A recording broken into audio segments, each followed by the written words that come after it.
Mamatay tao ka, Franz. Kung inalagaan mo ang asawa mo ng maayos, hindi sana siya aabutin ng ganito. Ang boses ni Doña Conchita ay parang isang matalim na labahan na humiwa sa katahimikan ng VIP room. Wala itong bahid ng pait ng isang inang nawala ng anak kundi puno ng puot at pandidiri. Sa mga bisig ni Franz, mahigpit niyang hawak ang isang kupas na plastik na baunan. Sa loob niyon ay ang paboritong adobo ni Tristan na maaga niyang niluto bago ang kanyang 18 oras na shift sa ospital.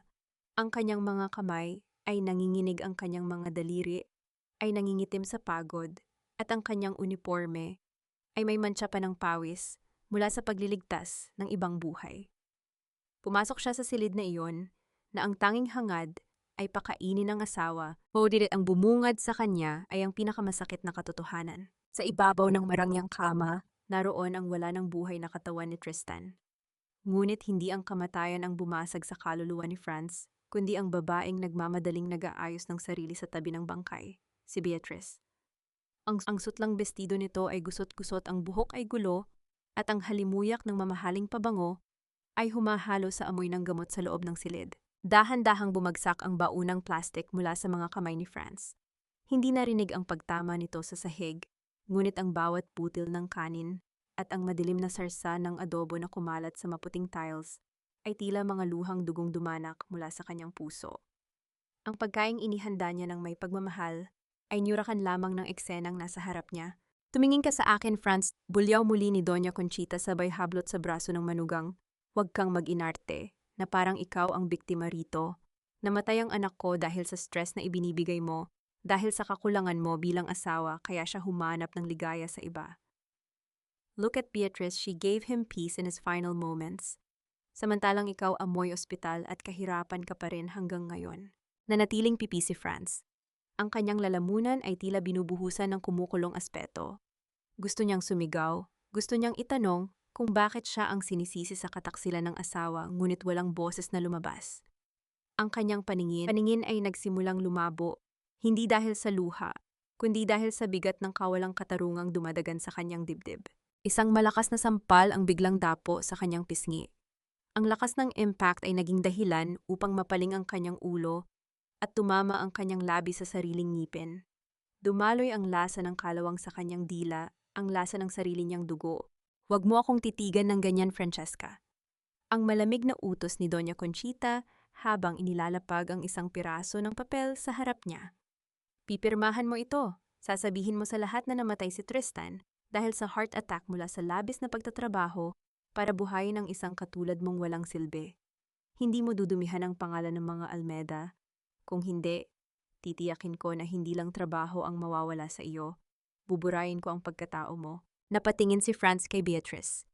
Ang babae ay nakatayo na ngayon sa likod ni Doña Conchita, may bakas ng ngiti sa mga labi, habang dahan-dahang pinupunasan ng labi na tila ninanamnam pa ang huling halik na ninakaw mula sa asawa ni Franz. Sa sandaling iyon, ang lahat ng sakripisyo ni Franz, ang pagtitiis sa gutom, para may maipadalang pera sa asawa, ang paglunok sa lahat ng panglalait ng biyenan, at ang mga gabing wala siyang tulog, para lamang maitaguyod ang kanilang kinabukasan, ay tila naging mga abo na tinangay ng hangin. Ramdam ni Franz ang bawat pintig ng kanyang puso, bawat tibok ay may kasamang hapdi na tila tinutusok ng libu-libong karayom.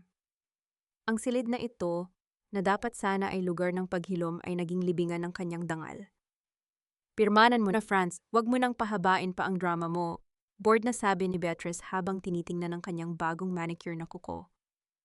You were never enough for him anyway. You were just his nurse, not his wife. Ang mga salitang iyon ay tila huling pako sa krus na pasan-pasan ni Franz. Tumingin siya sa bangkay ni Tristan, sa lalaking minahal niya, nang higit pa sa kanyang sarili, na ngayon ay tila isang estranghero na nag-iwan sa kanya sa gitna ng naglalagablab na apoy. Kinuha ni Franz ang panulat ng nanginginig ang kamay. Sa bawat guhit ng kanyang lagda, naramdaman niya ang pagkapilas ng huling hibla ng kanyang pagtitimpe. Ang Francesca na laging sumusunod, ang Francesca na laging nagpatawad, ay dahan-dahang namamatay kasabay ng pagtulo ng tinta sa papel. Iniwan siya ni Doña Conchita at Beatrice sa loob ng silid, dala ang pinirmahang papel at ang kanilang mapang-uyam na tagumpay. Naiwan si Franz na mag-isa sa harap ng kataksilan at kamatayan. Ang tanging kasama niya ay ang amoy ng natapong adobo sa sahig at ang malamig na katawan ng lalaking bumasag sa kanyang mundo. Sa gitna ng katahimikan, isang tanong ang nagpaulit-ulit sa kanyang isipan, isang bulong na nagmumula sa kailaliman ng kanyang wasak na kaluluwa. Hanggang kailan ko ba kailangang bayaran ang utang na loob na ito sa pamamagitan ng sarili kong dugo at dangal? Tumayo si Franz, ang kanyang mga binti ay tila gawa sa marupok na salamin. Hindi siya lumingon sa bangkay. Lumakad siya palabas ng silid, ang bawat hakbang ay nagiiwan ng bakas ng sarsa sa puting tiles. Isang madilim na landas na patungo sa isang gabi na walang bituin. Wala kang karapatang magsuot ng itim, Franz. Sa dumi ng konsensya mo, kahit puti, ay magmumukhang uling sa katawan mo.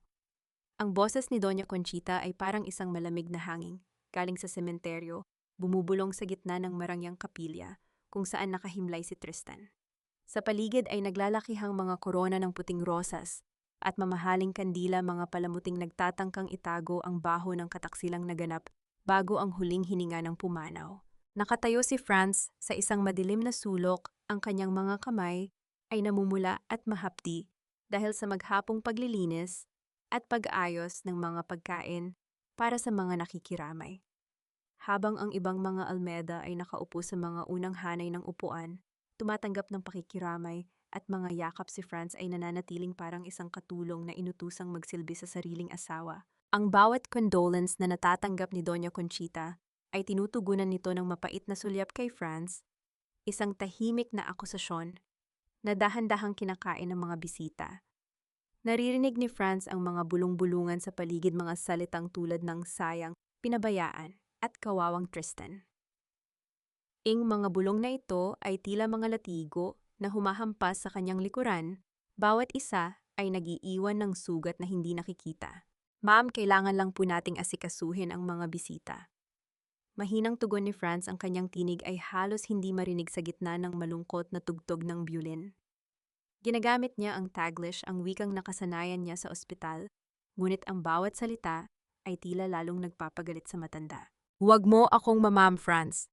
Pagkatapos ng lahat ng ginawa namin para sa iyo, pinatuloy ka namin sa pamilyang ito kahit wala kang pangalan, kahit amoy kahirapan ka. Ito ba ang igaganti mo? Ang patayin ng anak ko sa sama ng loob. Ang mukha ni Doña Conchita ay malapit na sa kanya, ang amoy ng mamahaling kolorete ay nakakasuffocate. Binigyan ka namin ng pagkakataong maging almeda pero nanatili kang basura. Dinala siya ni Doña Conchita sa isang maliit at madilim na silid sa likod ng kapilya. Doon naghihintay si Beatrice na parang isang reynang nakasuot ng manipis na itim na belo, may hawak na mga dokumento. Ang mabilis na pagpintig ng puso ni Franz ay tila isang tambol na nagbababala ng panganib. Tristan had debts, Franz. Marami siyang pagkakamali sa negosyo na ikaw ang may kasalanan dahil hindi mo siya masuportahan ng maayos. Pahayag ni Beatrice habang inilalapag ang mga papel sa lamesa. Kailangan nating bayaran ang mga insurance at ang mga utang sa bangko. Doña Conchita and I decided that you should sign these insurance claims and transfer them to the Almeida Foundation. Para naman malinis ang pangalan mo kahit paano. Tiningnan ni Franz ang mga papel. Hindi lang ito tungkol sa insurance. Nakita niya ang familiar na address sa isa sa mga dokumento, ang maliit na bahay sa labas ng Maynila, ang tanging pamana ng kanyang mga magulang na nag-ampon sa kanya. Ang bahay na yon ang kanyang huling koneksyon sa kanyang nakaraan, ang tanging lugar kung saan naramdaman niyang tunay siyang minahal. Bakit pati ang bahay ko, hindi naman ito bahagi ng ari-arian ni Tristan? Nanginginig na tanong ni Franz. Utang na loob, Franz. Ang singhal ni Doña Conchita, ang kanyang kamay ay humampas sa lamesa, lumikha ng tunog na tila isang pagguho ng lupa sa pandinig ni Franz. Ang perang ginamit mo para sa pampaayos ng bahay na yon, sa tingin mo ba ay galing sa langit? Galing iyon sa bulsa ni Tristan? Ngayon singilan na. Kung may konting hiya ka pa sa katawan mo, pipirma ka para mabayaran ang kahihiyang idinulot mo sa amin. Ang bawat salita ni Doña Conchita ay tila isang laso na dahan-dahang pumapatay sa huling pag-asa ni Franz. Gusto niyang sumigaw na hindi siya kumuha ng kahit isang sentimo para sa bahay na iyon ay bunga ng kanyang mga overtime at doubling shift sa ospital. Ngunit ang pagod at ang bigat ng dalahin ay tila isang malaking bato na nakadagan sa kanyang lalamunan. Tumingin siya sa labas ng pinto, kung saan nakita niya ang portrait ni Tristan na napapaligiran ng mga bulaklak. Ang lalaking pinangakuan siyang poprotektahan ay siya ring naging dahilan kung bakit siya ngayon ay tila isang hayop na sinusok sa sulok. Ang pag-ibig na akala niya ay silungan ay naging isang tanikala na dahan-dahang sumasakal sa kanya. Please ma'am, yun na lang ang natitira sa akin. Pagmamakaawa ni Franz ang kanyang mga mata, ay nagsisimula ng mangilid ang luha. Wala kang natitira, Franz. Mula nang pumasok ka sa pamilyang ito, pag-aari na namin ang bawat hininga mo, malamig na sagot ni Beatrice. Sa sandaling iyon, naramdaman ni Franz ang isang matinding panginginig sa kanyang buong katawan. Hindi ito dahil sa lamig ng aircon, kundi dahil sa pagkilala na ang mga taong nasa harap niya ay hindi titigil hanggat hindi nila nakukuha ang huling hibla ng kanyang pagkatao. Ang bawat pirma niya ay tila isang hakbang patungo sa sarili niyang libingan. Dahan-dahang kinuha ni Franz ang ballpen, ang bawat guhit ng kanyang pangalan sa papel ay parang isang hiwa ng kutsilyo sa kanyang sariling balat.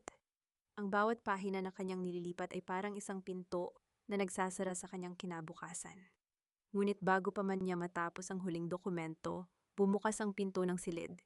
Isang lalaking nakasuot ng formal na barong na may dalang itim na briefcase ang pumasok. Hindi ito isa sa mga bisita.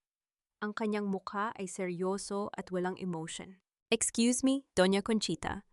I am from the Bank of the Islands. We are here regarding the immediate foreclosure notice.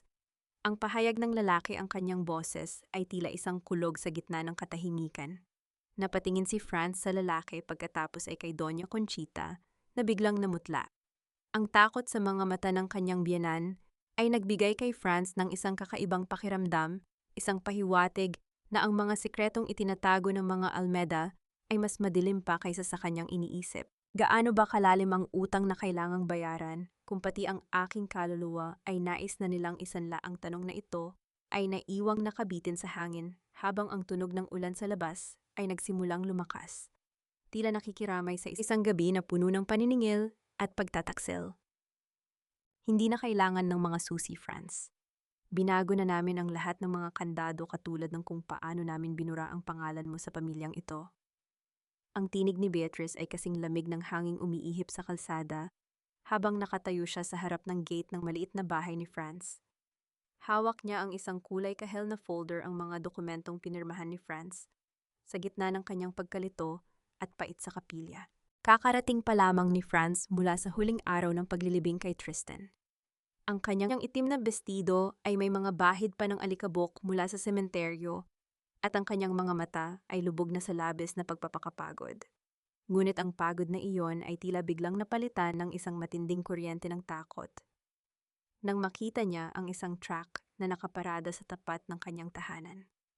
Dalawang lalaki ang abala sa paglalabas ng mga gamit, ang kanyang lumang silya, ang munting telebisyon, at ang mga kahon-kahon ng kanyang mga gamit sa ospital. Anong ginagawa niyo? Bahay ko ito. Akin ang lupang ito. Ang sigaw ni Franz ay basag puno ng desperation habang pilit niyang hinahablot ang isang kahon mula sa isa sa mga lalaki. Diyan ka nagkakamali, Franz. Ang sabat ni Doña Conchita na dahan-dahang bumaba mula sa kanyang marangyang sasakyan. Nakasuot siya ng malaking sunglasses na tila itinatago ang kawalan ng awa sa kanyang mga mata. Ang bahay na ito ay nakasanla na sa bangko para bayaran ang mga atraso ni Tristan. At dahil asawa ka, ikaw ang garantor. Ngayong wala nang pambayad ang pamilya dahil sa mga gulong iniwan ng anak ko, kinuha na ng bangko ang lahat. At dahil mabait ako, binili ko ang utang mo sa bangko. Kaya sa madaling salita, ako na ang may-ari ng lupang ito. Napatigil si Franz. Ang mundo sa kanyang paligid ay tila dahan-dahang umiikot. Ang amoy ng basang lupa at ang paparating na ulan ay tila nagbabadya ng isang malaking trahedya.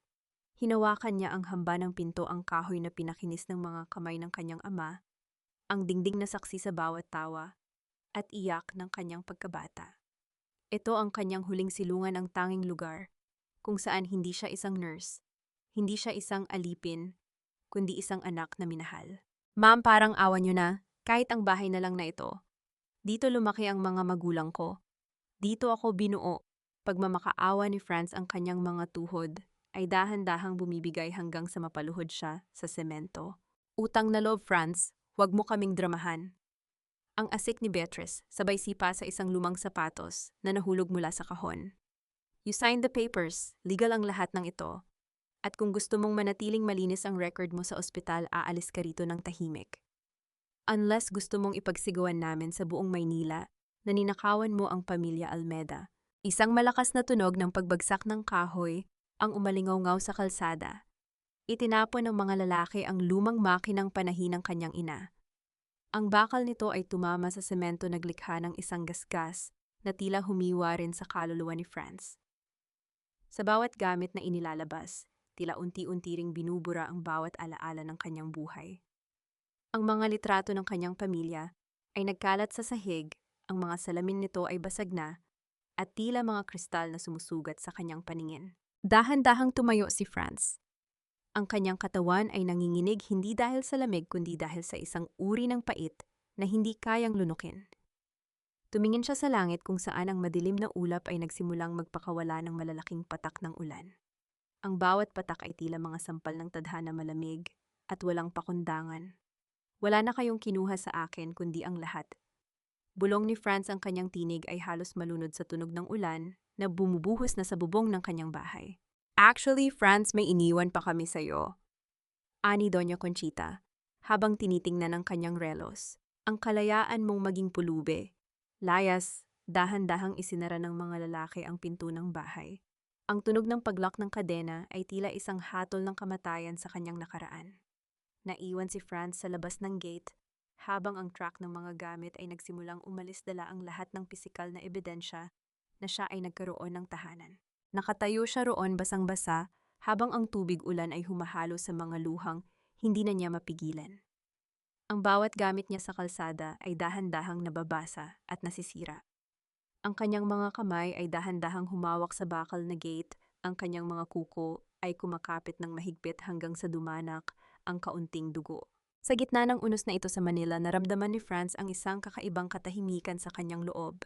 Isang uri ng katahimikan na dumarating lamang kapag ang isang tao ay wala na talagang maaaring mawala pa. Ang bawat patak ng ulan na humahampas sa kanyang mukha ay tila naghuhugas sa kanyang huling bakas ng pagiging maawain. Hanggang kailan ba kayang tiisin ng isang puso ang lahat ng sakit bago ito tuluyang maging bato at magsimulang maningil? Ang tanong na iyon ay tila naging isang panunumpa sa gitna ng kadiliman. Habang ang anino ni na Doña Conchita at Beatriz ay dahan-dahang naglalaho sa loob ng kanilang marangyang sasakyan, naiwan ang isang ginitgit na kaluluwa sa ilalim ng ulan, wasakluhaan, ngunit sa unang pagkakataon ay tunay na gising. At Camp. Hindi kami tumatanggap ng mga kriminal at mga babaeng walang dangal sa institusyong ito. Nurse Francesca, iwanan mo na ang iyong badge at lisanin ang ospital na ito bago pa kami tumawag ng mga gwardya. Ang mga salitang iyon mula sa medical director ay tila isang hatol na mas masakit pa sa sampal ni Doña Conchita. Nakatayo si Franz sa gitna ng lobby ng ospital, basang-basa ang kanyang uniforme, ang buhok ay nakadikit sa kanyang maputlang mukha at ang kanyang mga sapatos ay nagiiwan ng maliliit na lawa ng tubig sa malinis na sahig. Sa paligid niya, ang mga kasamahang nurse na dati ay kasabay niyang kumain ng tanghalian ay dahan-dahang umiiwas ng tingin. Ang mga bulong na tila kagat ng mga insekto ay narinig niya sa bawat sulok, mga accusation ng pagnanakaw ng gamot, ng pagpapabaya sa sariling asawa at ng pagiging isang gold digger na nagmantsa sa pangalan ng mga Almeida. Dahan-dahang itinaas ni Franz ang kanyang nanginginig na kamay sa kanyang dibdib. Hinawakan niya ang kanyang nameplate, ang plastik na parangal na pinaghirapan niya sa loob ng maraming taon ng pag-aaral at pagpupuyat. Sa bawat paghila niya sa aspil nito, naramdaman niya ang huling hibla ng kanyang pagkakakilanlan na pinuputol. Inilapag niya ang badge sa lamesa ng direktor, ang tunog ng plastik sa kahoy ay tila isang huling hininga na pinalaya sa gitna ng katahimikan. Wala siyang dalang kahit ano kundi ang kanyang basang sarili nang lumabas siya sa malaking pinto ng ospital. Ang ulan sa Maynila ay tila walang balak tumigil, isang walang katapusang agos ng tubig na sumasabay sa bigat ng kanyang bawat hakbang. Naglakad siya sa kahabaan ng EDSA, ang mga ilaw ng mga sasakyan ay tila mga malalabong bahid ng kulay sa kanyang paningin. Ang bawat bus na dumaraan ay nagwiwisik ng maruming tubig mula sa kalsada, ngunit hindi na niya ito nararamdaman.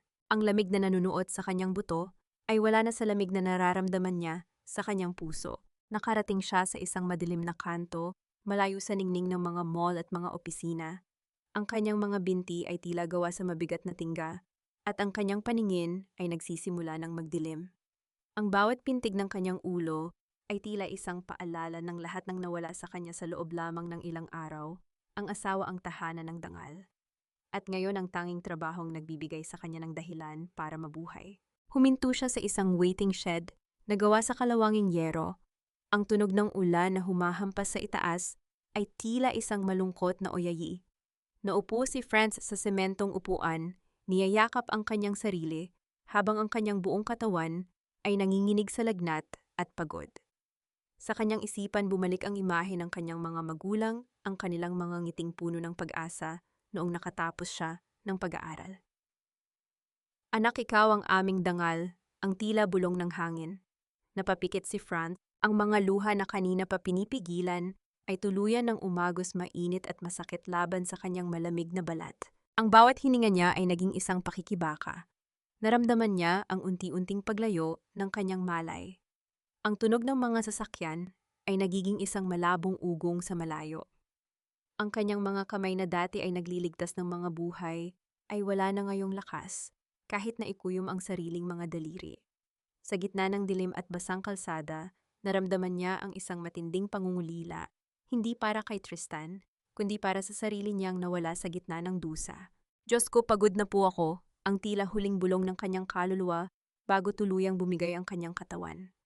Dahan-dahang tumagilid si Franz sa sementong upuan, ang kanyang ulo ay bumagsak sa kanyang sariling bisig, habang ang ulan ay patuloy na bumubuhos, tila tinatangkang ibaon siya sa limot, ngunit sa gitna ng kanyang papalayong malay isang kakaibang liwanag ang tumama sa kanyang mga talukap.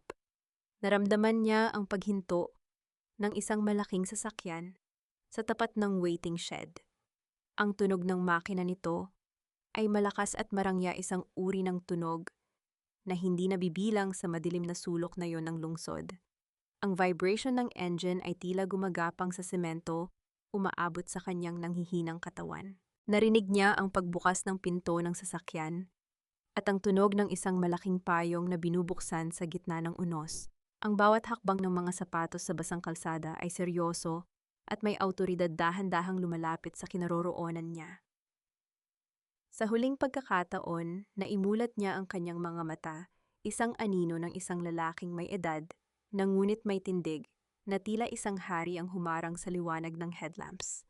Ang lalaki ay dahan-dahang lumuhod sa harap ng maruming upuan, hindi alintana ang putik sa kanyang mamahaling pantalon. Ang kanyang mga mata na puno ng isang uri ng sakit na katulad ng kay Franz ay nakatitig sa birthmark sa kanyang balikat na nalantad dahil sa punit na uniforme.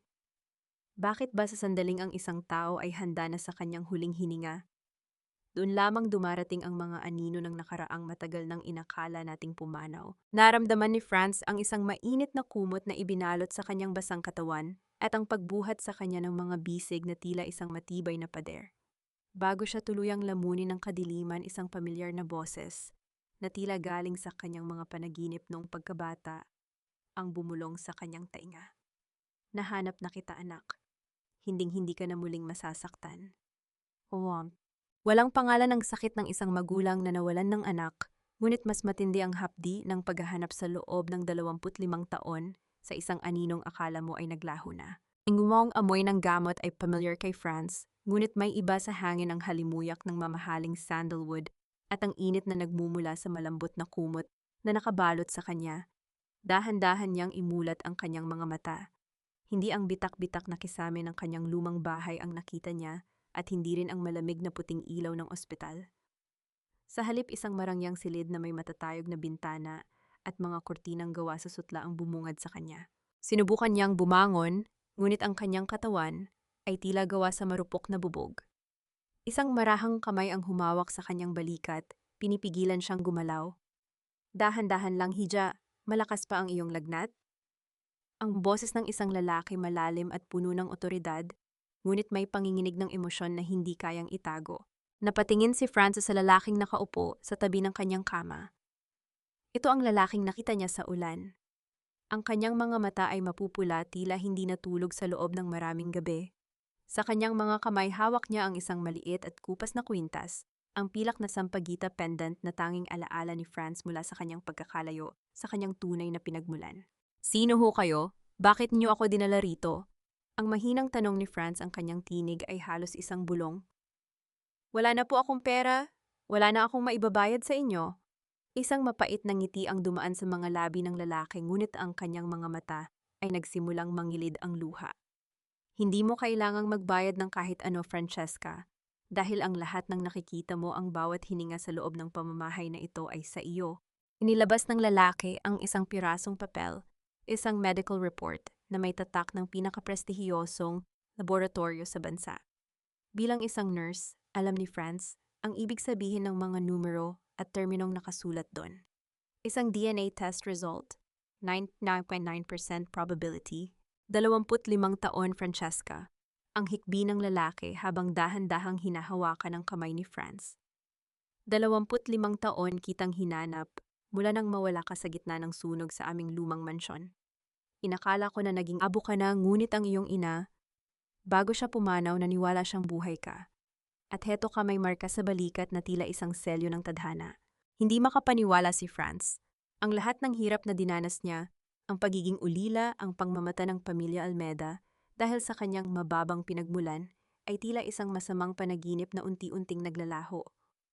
Ang lalaking nasa harap niya ay si Don Alejandro Valderrama, ang taong niyang pangalan ay iginagalang at kinatatakutan sa mundo ng negosyo. Naramdaman ni Franz ang muling pagdaloy ng mga luha, ngunit sa pagkakataong ito, hindi ito dahil sa pait. Ito ay ang pagguho ng pader ng pag-iisa na itinayo niya sa loob ng maraming taon.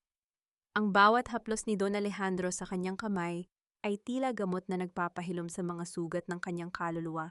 Patawarin mo ako, anak, ang pagsusumamo ni Don Alejandro. Patawarin mo ako dahil wala ako sa tabi mo noong kailangan mo ng proteksyon.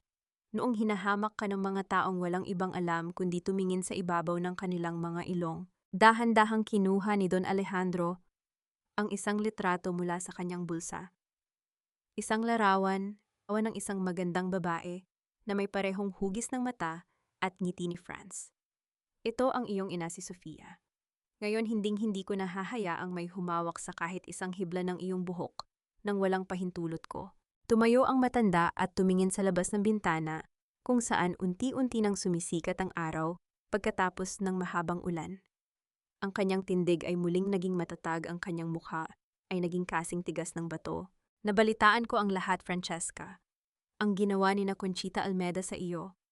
Ang pagtrato nila sa iyo na parang basahan pagkatapos mong isakripisyo ang iyong buhay para sa kanilang anak. Ang boses ni Don Alejandro ay tila isang babala ng paparating na unos. Gusto mo bang durugin ko sila ngayon din? Isang tawag ko lang, magiging abo ang bawat negosyo at dangal na iniingatan nila. Napatitig si Franz sa kanyang ama. Ang galit na nakikita niya sa mga mata ni Don Alejandro ay ang galit na matagal na niyang ibinaon sa kanyang puso. Ngunit sa gitna ng sakit na natili ang kanyang pagiging isang nurse, isang tagapagpagaling. Ayaw ko po ng karahasan, Papa.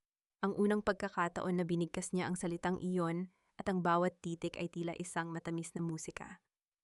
Ang kamatayan o ang pagdurog sa kanila, sa pamamagitan ng lakas, ay masyadong madali. Gusto kong makita nila, ang bawat kasinungalingan nila na bumabalik sa kanila. Gusto kong bawiin ang dangal ko sa paraang hindi nila makakalimutan.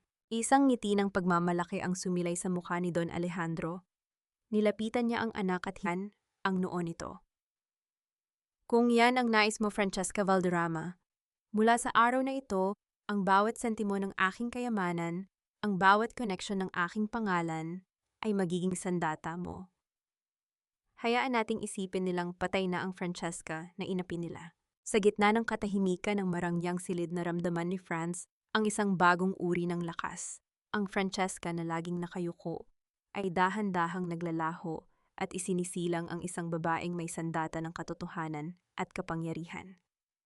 Ngunit habang nagpaplano sila ng kanilang pagbabalik, isang katanungan ang pumasok sa isipan ni Franz habang tinitingnan niya ang kanyang mga kamay na dati ay puro kalyo sa pagtatrabaho. Kaya ko nga bang tapatan ang kasamaan ng mga Almeda nang hindi nawawala ang kabutihang itinanim sa akin ng aking mga nakagisnang magulang?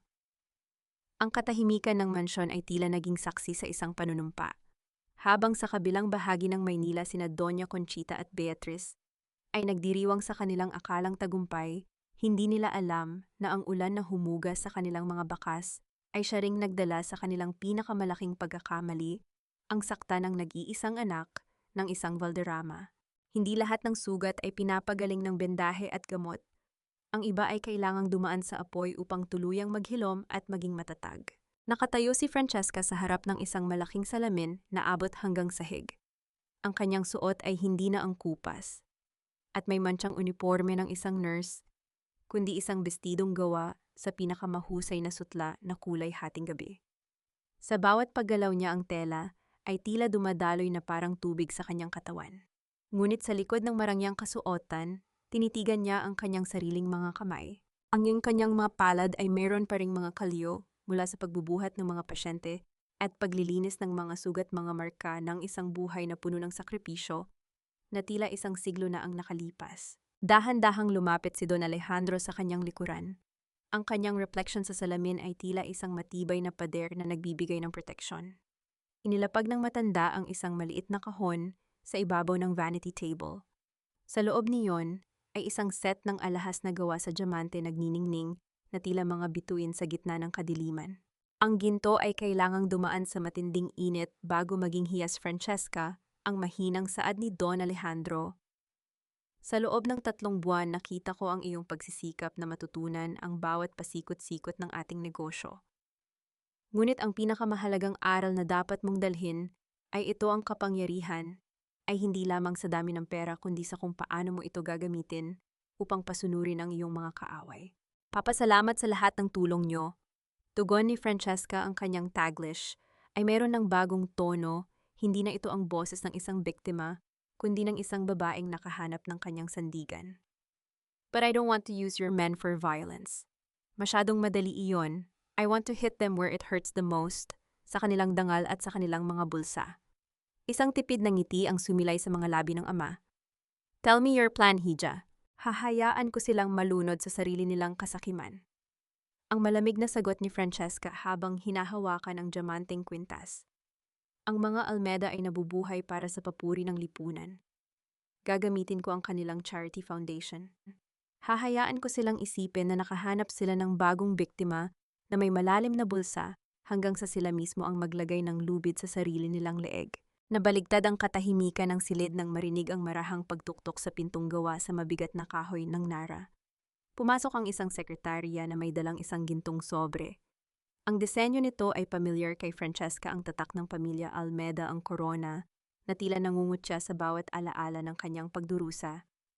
Don Alejandro, dumating po ang imbitasyon para sa Almeda Charity Gala sa susunod na linggo, ang ulat ng sekretarya. Kinuha ni Francesca ang sobre. Ang bawat hawak niya sa papel na iyon ay nagpapaalala sa kanya ng gabi ng ulan, ng pagtatapon ng kanyang mga gamit sa kalsada, at ng bawat sampal na tinanggap niya nang nakayuko. Binasa niya ang nakasulat, "In celebration of the Almeda legacy and the memory of Tristan Almeda," isang mapait na tawa ang kumawala sa kanyang lalamunan. Gagamitin nila ang pangalan ng patay na asawa para manghingi ng donasyon para pondohan ang kanilang marangyang buhay, habang ang taong tunay na nagmahal sa lalaking iyon ay itinapon nila sa putikan. They are celebrating using the insurance money they stole from me. Ang bulong ni Francesca, ang kanyang mga mata ay nag-aapoy sa isang uri ng galit na hindi na kayang itago ng kahit anong alahas. Gusto nilang ipagmalaki ang kanilang legacy. Ibibigay ko sa kanila ang pinaka-hindi malilimutang gabi sa buong buhay nila. Handa ka na bang harapin sila? Tanong ni Don Alejandro. Ang kanyang boses ay puno ng pag-aalala at pagmamalaki. Humarap si Francesca sa salamin at isinuot ang huling piraso ng alahas. Ang bawat diamante ay tila isang bala na handang iputok. Ang kanyang mukha na dati ay puno ng pag-aalinlangan ay naging kasing tigas ng marmol. Hindi na po ako ang Francesca na umiiyak sa gitna ng ulan, Papa, ang kanyang panunumpa. I am Francesca Valderrama. At sa gabing ito, ang bawat sentimong kinuha nila sa akin ay sisimulan ko ng singilin na may kasamang interes. Tumingin si Francesca sa bintana, kung saan ang mga ilaw ng Maynila ay tila mga hiyas sa gitna ng dilim. Isang kakaibang pakiramdam ang gumapang sa kanyang dibdib, isang halo ng kaba at pananabik. Ngunit sa gitna ng kanyang determinasyon, isang anino ng pag-aalinlangan ang dumaan sa kanyang isipan. Paano kung sa gitna ng aking paghihiganti maging katulad din ako ng mga taong kinamumuhian ko? Ang katanungang ito ay naiwang nakabitin sa hangin habang dahan-dahan niyang pinilas ang imbitasyon, hindi bilang pagtanggi kundi bilang isang deklarasyon ng digmaan. Ang daling kumita ng pera kapag alam mo kung sino ang dapat mong bulahin. Tingnan mo ito, Beatrice, isang donasyon na sapat na para burahin ang lahat ng ating atraso sa bangko. Ang boses ni Doña Conchita ay puno ng kagalakan habang hinahaplos niya ang isang tsekeng nagkakahalaga ng 50 milyong piso. Sa loob ng opisina ng Almeda Foundation, ang amoy ng luma at mahal na alak ay humahalo sa kislap ng mga alahas ng dalawang babaeng tila mga buitreng nagdiriwang sa harap ng isang bagong biktima. Para sa kanila, ang perang ito ay hindi pondo para sa mga batang lansangan o sa mga nagugutom, kundi isang tiket patungo sa muling pagbawi ng kanilang marangyang pamumuhay. Sa kabilang bahagi ng lungsod, sa loob ng isang silid na puno ng mga monitor at mga digital na ulat, nakaupo si Francesca Valderrama. Ang liwanag mula sa screen ay tumatama sa kanyang mukha, binibigyang diin ang talas ng kanyang mga mata. Nakikita niya ang bawat galaw sa loob ng opisina ng mga Almeda sa pamamagitan ng mga nakatagong camera. Ang 50 milyong pisong iyon ay ang pain, isang laso na binalot sa ginto. Naramdaman ni Francesca ang isang matinding pait sa kanyang lalamunan habang pinapanood ang tuwa ni Doña Conchita. Naalala niya ang mga gabing nagtitiis siya sa isang pirasong tinapay para lamang may maipambili ng bitamina ni Tristan. Naalala niya ang bawat pakiusap niya sa mga parmasya. Nabigyan siya ng discount dahil kulang ang kanyang sahod bilang nurse. Ang halaga ng checking iyon ay sapat na para iligtas ang libu-libong buhay, ngunit alam niyang gagamitin lamang ito ng kanyang biyenan para sa isang bagong Hermes na bag o para bayaran ang mga utang sa kasino. Dahan-dahang hinawakan ni Francesca ang isang lumang bote ng gamot na walang laman, isang alaala ng kanyang nakaraan na itinabi niya. Ang plastic nito ay gasgas na simbolo ng kanyang pagsisikap na nauwi sa wala. Sa kanyang tabi nakatayo ang isang lalaking naka-uniforme ng abogado, si Attorney Santos, na siyang nagsisilbing anonymous mediator sa pagitan niya at ng foundation. Nagsimula na silang maglipat ng pondo sa kanilang personal na account, Miss Francesca. Ang ulat ng abogado, ang boses nito ay walang emotion. Tulad ng inaasahan, hindi nila natiis ang bango ng pera. Ang bawat sentimo ay nakatrace sa ilalim ng ating system. Sa sandaling gamitin nila ito para sa personal na luho, mayroon na tayong sapat na ebidensya para sa embezzlement. Isang malamig na ngiti ang sumilay sa mga labi ni Francesca.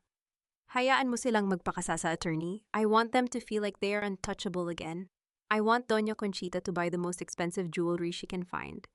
Gusto kong maramdaman nila ang rurok ng tagumpay bago ko hilahin ang lupa sa ilalim ng kanilang mga paa.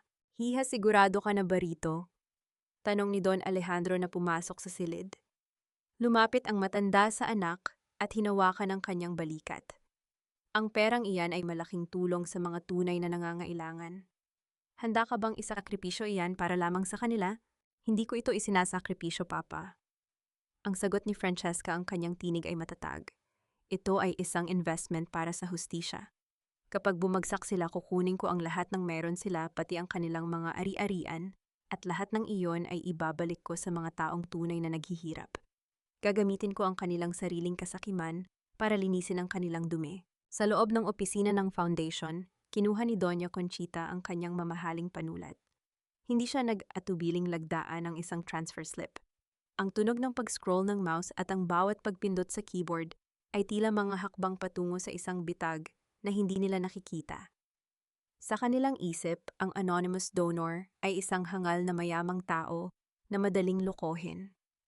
Hindi nila alam na ang taong iyon ay ang babaeng minsan nilang itinapon sa gitna ng unos. Naramdaman ni Francesca ang pagbilis ng tibok ng kanyang puso. Ito na ang simula. Ang unang piraso ng domino ay dahan-dahan nang natutumba. Ngunit sa likod ng kanyang tagumpay, isang imahe ang biglang pumasok sa kanyang isipan, ang mukha ni Tristan.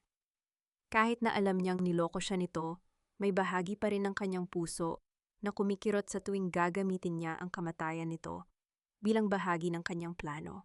Hanggang saan ko kayang dalhin ang larong ito bago ko tuluyang makalimutan kung sino talaga ang Francesca na minsan ay nangarap lamang ng isang payak na buhay.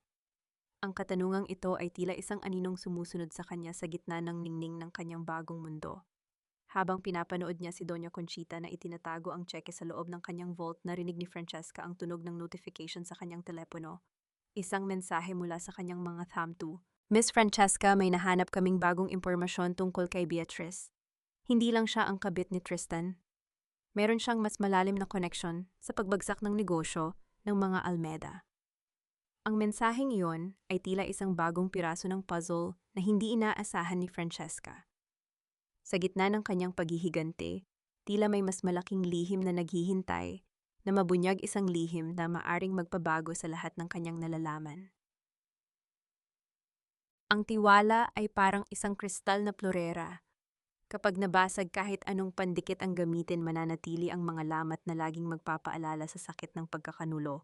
Sa loob ng isang marangyang jewelry boutique sa Makati, tinititigan ni Doña Conchita ang isang diamanteng kwintas na kasing liwanag ng kanyang mga pangarap na muling makuha ang rurok ng kapangyarihan. Gamit ang credit card na nakakabit sa pondo ng Almeda Foundation, tila nalimutan na ng matanda ang bawat patak ng ulan at ang bawat luhang dumanak sa kanyang pamamahay. Ngunit sa gitna ng kanyang kagalakan, isang text message mula sa isang hindi kilalang numero ang nagpabago sa timpla ng kanyang dugo. Tingnan mo ang likod ng mga dokumento ng iyong anak. Hindi lang ikaw ang nagnanakaw sa pondo, Doña Conchita. Ang ahas na pinatutuloy mo sa iyong dibdib ay matagal na ring kumakain ng iyong kayamanan. Nanginig ang mga daliri ng matanda. Dahan-dahan niyang ibinalik ang kwintas sa velvet box. Ang kislap nito ay tila naging mapanlinlang sa kanyang paningin. Sa kabilang dako sa loob ng isang madilim na sasakyan, pinapanood ni Francesca ang bawat reaksyon ni Conchita sa pamamagitan ng screen ng kanyang tablet. Ang bawat pagkunot ng noo ng matanda ay isang tagumpay para sa kanya.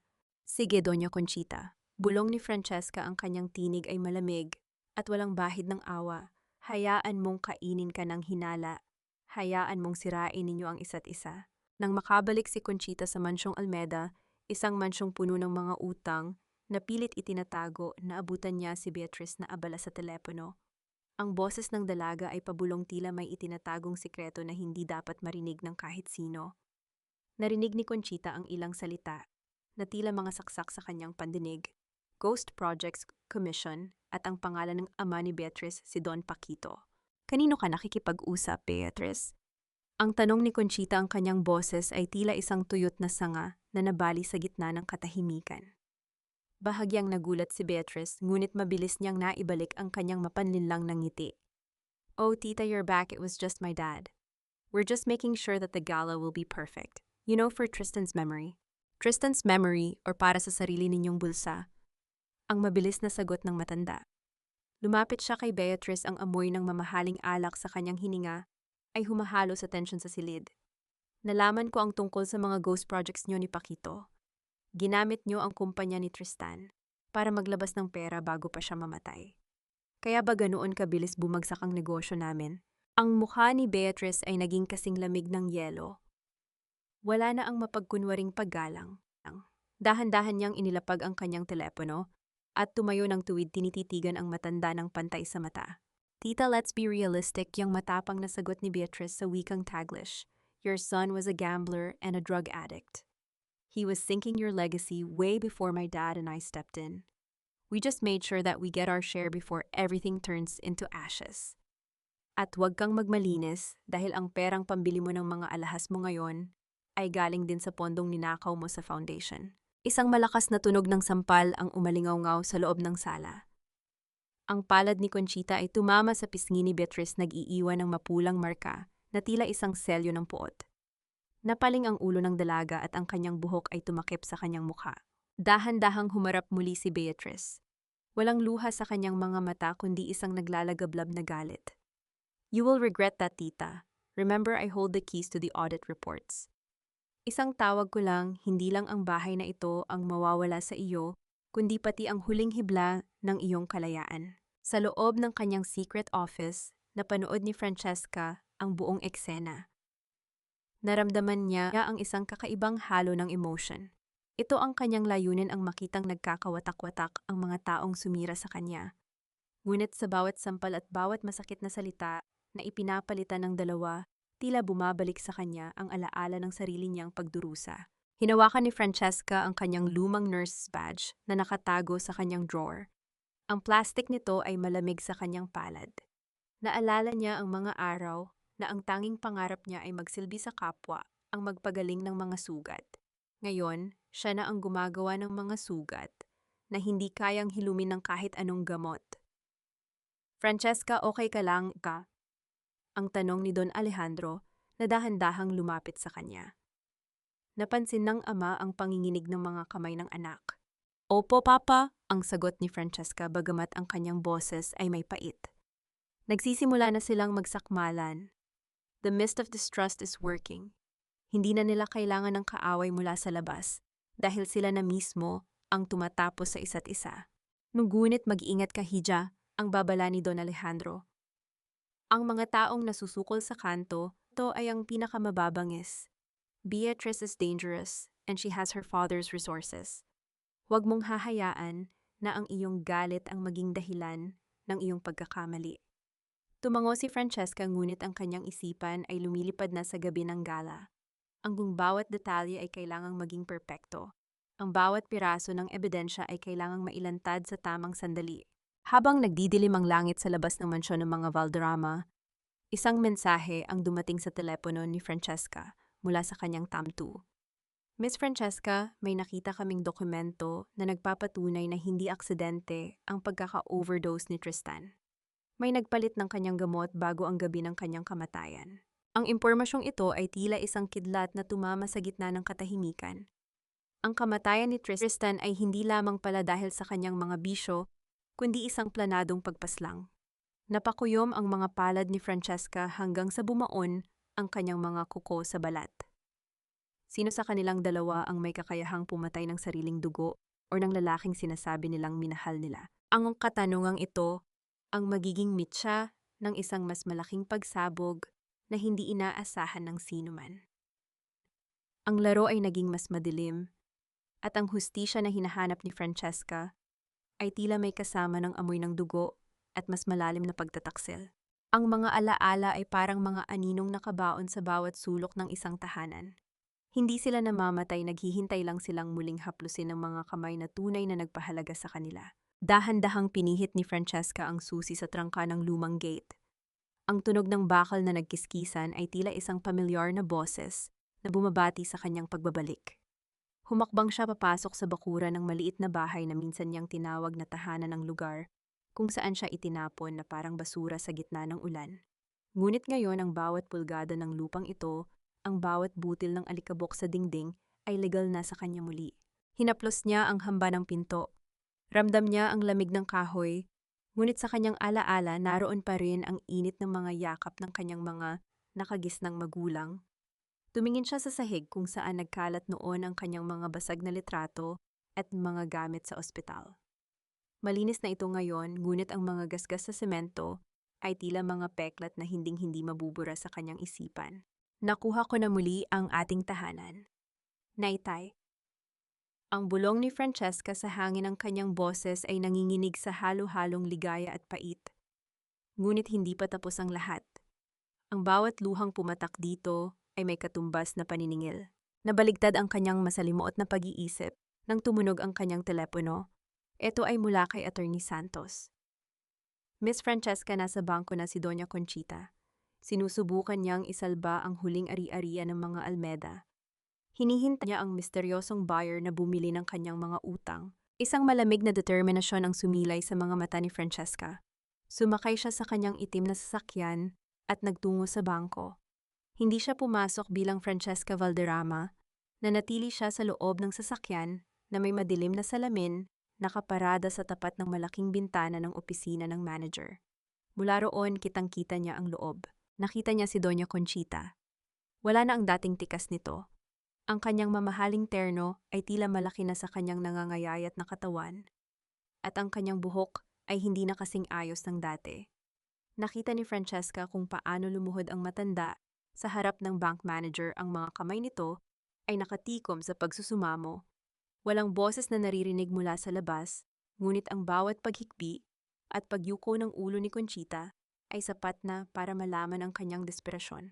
Hindi ko alam na ang reyna ng mga Almeda ay marunong palang lumuhod sa harap ng taong itinuturing niyang mas mababa sa kanya. Ang bulong ni Francesca habang nakatingin sa screen ng kanyang tablet na konektado sa audio ng opisina. Parang awan niyo na Mr. Lim, ang boses ni Conchita na narinig ni Francesca sa monitor. Ibigay niyo na sa akin ang pangalan ng buyer. Gusto ko siyang makausap ng personal. Sasabihin ko sa kanya ang tungkol sa legacy ng mga Almeda. Siguradong mauunawaan niya na hindi dapat mawala sa amin ang mansyong iyon. Doña Conchita ang malamig na sagot ng manager sa Taglish. The buyer has been very clear.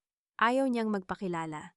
At ayon sa kanya ang legacy na sinasabi mo ay wala ng halaga, kundi mga papel na puno ng utang at kasinungalingan. Foreclosed na ang mansyon niyo sa susunod na linggo. Nakita ni Francesca ang pagguho ng balikat ni Conchita. Ang matanda ay dahan-dahang tumayo, ang kanyang mga hakbang ay tila isang taong nawalan na ng direksyon. Habang papalabas si Conchita ng bangko, dumaan siya sa tapat ng sasakyan ni Francesca. Nagtama ang kanilang paningin sa loob ng isang segundo, ngunit si Conchita ay nakakita lamang ng sariling refleksyon sa madilim na salamin habang si Francesca ay nakatingin sa babaeng sumira sa kanyang buhay. Nang makaalis ang matanda, ibinaling ni Francesca ang kanyang atensyon sa isang folder na nasa kanyang kandungan. Ito ang ulat tungkol sa gamot ni Tristan. Miss Francesca, ang boses ng kanyang tamtu sa kabilang linya. Napatunayan ng aming chemist na ang insulin na ginamit ni Tristan sa gabi ng kanyang kamatayan ay hinaluan ng mataas na dosage ng potassium chloride. Hindi ito pagkakamali ng nurse o ng botika. May sadyang naglagay nito sa loob ng vial na matatagpuan sa tabi ng kanyang kama. Naramdaman ni Francesca ang pagtayo ng kanyang mga balahibo. Ang potassium chloride ay isang gamot na kapag itinurok ng mabilis at sa maling dosage ay nagdudulot ng agarang paghinto ng puso, isang paraan ng pagpatay na mahirap matukoy kung hindi susuriing mabuti. Sino ang huling kasama ni Tristan bago dumating ang medical team? Ang tanong ni Francesca, ang kanyang puso ay pumipintig ng mabilis na tila isang tambol. Ayon sa logbook ng VIP suite, si Beatrice ang huling lumabas ng silid 10 minuto bago tumunog ang alarm ng monitor. Ang sagot ng tamtu. Ngunit meron ding kuha sa CCTV sa kabilang hallway na nagpapakita kay Doña Conchita na may kinakausap na isang staff ng pharmacy bago ang insidente. Napahilig si Francesca sa sandalan ng upuan. Ang misteryo ay lalong lumalalim. Dalawang babae na parehong may motibo, parehong may itinatagong dumi, at parehong nagmamahal sa pera ng higit pa sa buhay ng lalaking sinasabi nilang pinapahalagahan nila. Papas tawag ni Francesca kay Don Alejandro sa pamamagitan ng intercom ng sasakyan. The game has changed. Hindi na lang ito tungkol sa pera at bahay. Ito ay tungkol sa isang buhay na kinuha ng walang kalaban-laban. I want final evidence before the gala. Gusto kong malaman kung sino sa kanila ang pumatay kay Tristan.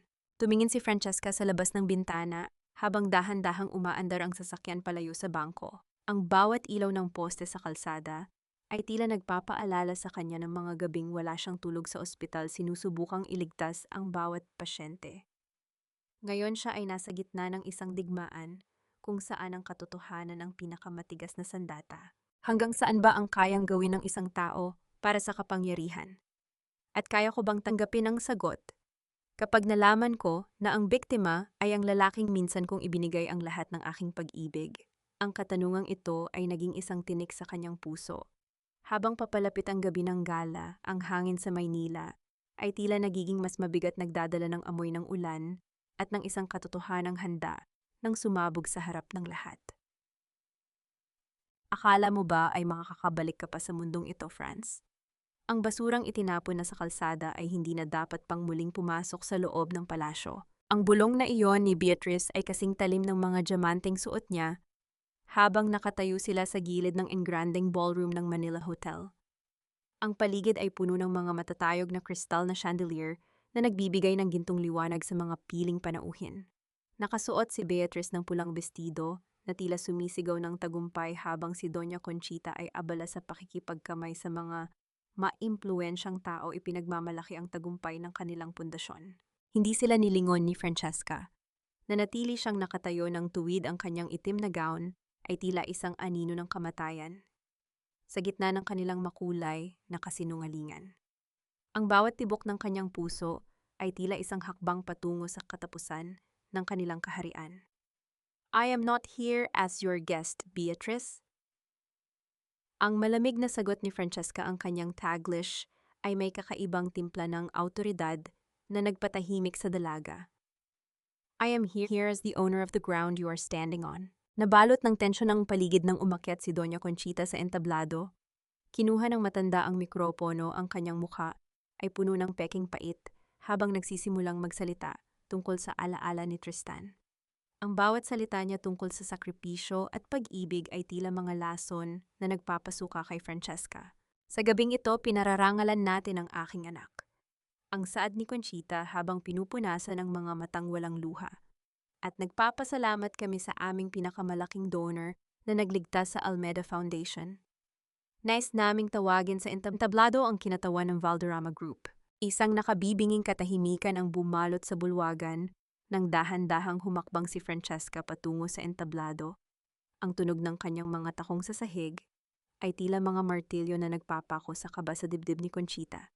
Nang makatayo siya sa ilalim ng spotlight, nakita niya ang paglaki ng mga mata ng kanyang biyenan. Ang baso ng champagne na hawak ni Beatrice sa ibaba ay dahan-dahang nanginig hanggang sa tumapon ang laman nito sa kanyang mamahaling sapatos. Magandang gabi sa inyong lahat. Ang simula ni Francesca, ang kanyang boses ay umaalingaw-ngaw sa bawat sulok ng ballroom. Ako si Francesca Valderrama, at bago ko ibigay ang aking donasyon, nais ko munang ipakita sa inyo kung saan ba talaga napupunta ang inyong mga tulong. Sa isang iglap namatay ang mga ilaw sa paligid at bumukas ang malaking screen sa likod ni Francesca. Hindi ito mga larawan ng kawanggawa. Ang bumungad sa lahat ay mga audit report na nagpapakita ng bawat sentimong ninakaw ni Conchita mula sa foundation para pambayad sa kanyang mga alahas at utang sa kasino. Kasunod nito ay ang boses ni Beatrice na nakuha mula sa nakatagong recorder, ang kanyang pag-amin tungkol sa mga ghost projects at ang pagmamanipula sa negosyo ni Tristan. Anong kabalastugan ito? Patayin niyo ang screen. Ang hiyaw ni Doña Conchita, ang kanyang boses ay tila isang hayop na nasugatan. Sinubukan niyang hablutin ang mikropono kay Francesca, ngunit isang matikas na lalaki, si Don Alejandro, ang humarang sa kanya. Hayaan mong matapos ang aking anak, Conchita, ang malamig na sabi ni Don Alejandro. Ang presensya ng matanda ay tila isang pader na hindi kayang tibagin. Ngunit ang pinakamatinding dagok ay ang huling video. Ito ay ang malabong kuha mula sa VIP suite sa gabi ng kamatayan ni Tristan. Nakita ng lahat ang isang anino na pumasok sa silid at hinaluan ang insulin vial ng asawa ni Francesca. Kahit hindi malinaw ang muka, ang suot na singsing na may malaking ruby, ang familiar na singsing ni Beatrice ay kuminang sa ilalim ng liwanag ng screen. Ang bulong-bulungan sa ballroom ay naging isang malakas na ingay ng pagkagulat at pandidiri. Ang mga aristokratang kanina ay nakangiti sa mga Almeda ay dahan-dahan nang lumalayo, tila ayaw mahawahan ng dumi ng kanilang pangalan. Hindi iyan totoo, gawa-gawa lang iyan ng babaeng iyan, ang sigaw ni Beatrice habang sinusubukan niyang tumakas patungo sa pinto. Ngunit hinarang siya ng mga pulis na kanina pa naghihintay sa anino. Lumapit si Francesca kay Doña Conchita na ngayon ay nakaluhod na sa gitna ng entablado. Ang kanyang mukha ay tila tumanda ng 10 taon sa loob ng ilang minuto. Ang bawat hininga ng matanda ay puno ng desperasyon. Binalaan kit, ma'am, ang bulong ni Francesca sapat lamang para marinig ng matanda. Ang utang na loob na lagi mong isinusumbat sa akin ay binayaran ko na, gamit ang katotohanang susunog sa inyong lahat. Kinuha ng mga pulis si Beatrice at pilit na isinakay sa labas habang si Doña Conchita ay nanatiling nakatitig sa kawalan. Tila hindi pa rin makapaniwala na ang kanyang toreng gawa sa kasinungalingan ay tuluyan ng gumuho. Naiwan si Francesca sa gitna ng entablado. Sa kabila ng tagumpay, naramdaman niya ang isang matinding pagod na humahaplos sa kanyang kaluluwa. Ang bawat hiyaw at gulo sa paligid ay tila nagiging malayo sa kanyang pandinig. Tumingin siya sa itaas sa mga kristal na chandelier at sa unang pagkakataon sa loob ng mahabang panahon, nakahinga siya ng maluwag. Ngunit sa gitna ng katahimikan ng kanyang puso, isang tanong ang muling bumangon. Habang nakikita niyang inilalabas ang kanyang biyenan na may mga posas sa kamay. Sapat na ba ang hustisyang ito para ibalik ang kapayapaang kinuha nila sa akin o ang bawat ganti ay nagiiwan din ng lamat sa aking sariling pagkatao? Ang katanungang ito ay naiwang nakabitin sa hangin habang ang mga ilaw ng ballroom ay dahan-dahang muling bumubukas, inilalantad ang pagkawasak ng isang pamilyang inakala nilang sila ay Panginoon. Ang gintong hawla kahit gaano kakinang ay mananatiling rehas na sumasakal sa kaluluwa ng taong naghangad ng kapangyarihan sa maling paraan. Ang lamig ng semento sa loob ng presinto ay hindi kayang tapatan ng kahit anong mamahaling terno na suot ni Doña Conchita. Nakaupo siya sa isang matigas na bangko, ang kanyang diamanting kwintas ay kinumpis ka na, at ang kanyang buhok na dati ay perpekto ang ayos ay ngayon ay gulo-gulo at tila mga tuyong damo. Sa kabilang selda naririnig ang walang tigil na pagpalahaw ni Beatrice humihingi ng abogado sumisigaw ng kawalang katarungan, habang ang kanyang pulang bestido ay may mantsana ng dumi at luha. Dahan-dahang bumukas ang pintong bakal ng silid tanggapan. Pumasok si Francesca kasama si Attorney Santos. Ang kanyang bawat hakbang ay tahimik ngunit may bigat na tila isang huling hatol. Tumayo si Conchita, lumapit sa rehas, ang kanyang mga mata ay naniningkit sa galit at takot. Masaya ka na ba, Francesca? Ang asik ng matanda, ang kanyang boses ay paos na. Nakuha mo na ang gusto mo, sinira mo ang pangalan namin, inagaw mo ang lahat. Hindi ko inagaw ang lahat, ma'am. Ang mahinang sagot ni Francesca, ang kanyang tinig ay walang bahid ng paghihiganti, kundi puno ng isang malalim na pagkapagod. Ibinabalik ko lang ang mga bagay sa kung saan sila nararapat. Ang pera ng foundation ay para sa mga mahihirap, hindi para sa iyong luho. At ang katotohanan tungkol kay Tristan, iyon ay para sa hustisyang ipinagkait ninyo sa kanya. Hustisya, tiyang tawa ni Beatrice mula sa kabilang selda, isang tawang tila baliw. Tristan was a mess, I did him a favor. Kung hindi siya namatay ng gabing iyon, mas malaking kahihiyan ang idudulot niya sa inyo. Napatigil si Francesca. Tiningnan niya si Beatrice ng diretso sa mata. At ang pabor na iyon ay ang patayin siya, Beatrice. Dahil ba natatakot kayo ng tatay mo na magising siya at bawiin ang lahat ng ninakaw ninyo sa kumpanya? Hindi nakasagot ang dalaga. Umiwas siya ng tingin, ang kanyang nanginginig, na labi ay sapat na para kumpirmahin ang lahat ng hinala ni Francesca. Inilabas ni Attorney Santos ang isang makapal na folder. Doña Conchita, ito ang foreclosure notice para sa inyong mansyon. Bukas na bukas din kailangang mailabas ang lahat ng inyong gamit. Ang lahat ng inyong accounts ay naka-freeze na rin dahil sa kasong embezzlement. Napahawak si Conchita sa rehas, ang kanyang mga kuko ay kumakalos sa bakal, lumilikha ng isang tunog na tila isang huling pakiusap. Francesca, parang awa mo na. Ang mansyong iyon, dun ako binuo, dun lumaki si Tristan. Huwag mong hayaang mawala iyon. Utang na loob, ma'am, ang tanong ni Francesca, ang bawat salita ay tila isang eko ng nakaraan. Yun din ang hiningi ko sa inyo noong itinatapon ninyo ang mga gamit ko sa ulan. Iyon din ang hiningi ko noong pinapirma niyo ako ng mga waiver habang wala pa sa sarili ang aking asawa, ngunit hindi kayo nakinig. Tumalikod na si Francesca. Hindi na niya kayang tingnan ang pagkawasak ng mga taong minsan ay itinuring niyang pamilya.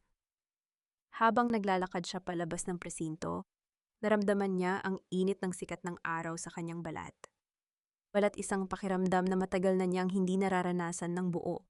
Miss Francesca, tawag ni Attorney Santos. Meron pa tayong isang bagay na kailangang asikasuhin. Ang legacy ni Tristan. May nakita kaming isang safety deposit box sa kanyang pangalan. Ang susi ay natagpuan sa loob ng kanyang lumang wallet na itinago niyo. Napatigil si Francesca. Ang kanyang puso ay dahan-dahang tumibok ng mabilis. Ano pa bang sikreto ang iniwan ng lalaking bumasag sa kanyang mundo? Dinala siya ni Attorney Santos sa bangko. Sa loob ng isang maliit at pribadong silid, dahan-dahang binuksan ni Francesca ang box. Sa loob niyon, walang ginto o pera. Ang naroon ay isang makapal na notebook at isang cassette tape. Sa unang pahina ng notebook nakasulat ang mga salitang, "Para kay Franz, ang tanging babaeng hindi ako iniwan sa dilim." Nanginig ang mga kamay ni Francesca. Ang bawat pahina ay naglalaman ng mga sulat ni Tristan, mga pag-amin ng kanyang pagkakamali, ang kanyang takot kina Beatrice at sa sariling ina, at ang kanyang plano na magbagong buhay, kasama si Franz sa ibang bansa. Naramdaman ni Francesca ang muling pagdaloy ng luha, ngunit sa pagkakataong ito, hindi ito dahil sa pot. Ito ay dahil sa panghihinayang. Ang lalaking akala niya ay tuluyan ng tinalikuran siya, ay sinusubukan pa palang lumaban sa huling sandali. Papanyon ang bulong ni Francesca kay Don Alejandro na naghihintay sa labas. He was trying to change. Pinatay nila siya nung kailangan niya ng pagkakataon. Hush anak, ang pag-alo ng ama habang niyayakap ang anak. Ang mahalaga ay malinis na ang kanyang pangalan. At ikaw ay malaya na. Ngunit habang binabasa ni Francesca ang huling bahagi ng sulat, napansin niya ang isang petsa. Ang petsa kung kailan nalaman ni Tristan ang tungkol sa isang malaking sabwatan na hindi lang tungkol sa kumpanya. Isang pangalan ang nabanggit sa sulat na nagpabilis muli sa tibok ng kanyang puso. Ang panggalan ng taong nag-abot ng insulin kay Beatrice sa gabi ng kamatayan ni Tristan. At ang taong iyon ay hindi si Doña Conchita. Sino ang tunay na mastermind sa likod ng lahat kung ang dalawang babaeng nakakulong ngayon ay mga biktima rin ng isang mas matalinong laro? Ang katanungang ito ay tila isang panibagong anino na dumilim sa kanyang tagumpay. Habang papalubog ang araw, naramdaman ni Francesca na ang kanyang laban ay hindi pa pala tuluyang natatapos. May isang tao pa na nagtatago sa anino, nanonood at naghihintay. Ang katahimikan ng isang bahay na dati ay puno ng sigawan at pang-api ay hindi nagbibigay ng katuwaan kundi isang mabigat na paalala na sa dulo ng bawat laban ang tanging naititira ay ang mga guho ng ating mga pinili. Dahan-dahang pinihit ni Francesca ang gintong doorknob ng pangunahing pinto ng mansyon ng mga Almeda. Ang tunog ng pagpihit ng kandado ay malutong isang hudyat na ang kuta ng kanyang mga kaaway ay wala na sa kanilang kamay. Humakbang siya sa loob ng malawak na sala. Wala na ang mga mamahaling florera ni Doña Conchita, wala na rin ang mga portrait na nagpapakita ng kanilang huwad na dangal. Tanging ang mga bakas ng alikabok sa pader, ang natitira mga anino ng mga bagay na itinuring nilang mas mahalaga kaysa sa tao. Naupo si Francesca sa dulo ng hagdan sa mismong baitang, kung saan siya minsan sinabihan ni Beatrice na huwag dungisan ng kanyang bakya ang kanilang marmol. Hawak niya ang notebook ni Tristan. Ang bawat pahina na binubuklat niya ay tila isang kutsilyo na humihiwa sa kanyang puso. Attorney, sino si Victorino? Ang tanong ni Francesca nang hindi inaalis ang tingin sa huling pahina. Ang kanyang boses ay tila isang tuyong dahon na hinahangin. Napatigil si Attorney Santos sa pag-aayos ng mga folder. Si Victorino Estrada, Miss Francesca. Siya ang matagal ng accountant at kanang kamay ni Don Paquito, ang ama ni Beatrice. Ngunit ayon sa records, pumanaw na siya 3 taon na ang nakalilipas sa isang aksidente. Hindi siya patay. Ang maring sagot ni Francesca, ang kanyang mga mata ay naniningkit sa ilalim ng liwanag ng nag-iisang bumbilya na naiwan sa sala. Isinulat ni Tristan dito, nakita niya si Victorino sa gabi ng insidente. Victorino was the one who gave the special insulin to Beatrice. At ang nakakatakot, isinulat ni Tristan na si Victorino ay may hawak na ebidensya na hindi lang negosyo ang pinapatakbo ng mga Almeda at ng mga ama ni Beatrice. It was a money laundering scheme for an international syndicate. Naramdaman ni Francesca ang isang matinding panginginig na hindi galing sa lamig. Ang lahat ng akala niya ay simpleng drama ng pamilya at kasakiman ay may mas malalim at madilim na ugat. Si Tristan ay pinatay hindi lang dahil sa selos o dahil sa pera, kundi dahil naging banta siya sa isang sistemang mas malaki pa sa kanilang lahat. Miss Francesca, kailangang malaman ito ni Don Alejandro, ang babala ni Attorney Santos. Wag muna, attorney, ang pagpigil ni Francesca. Ayaw kong madamay ang papa sa panganib na ito, tapos na ang laban niya para sa akin ngayon.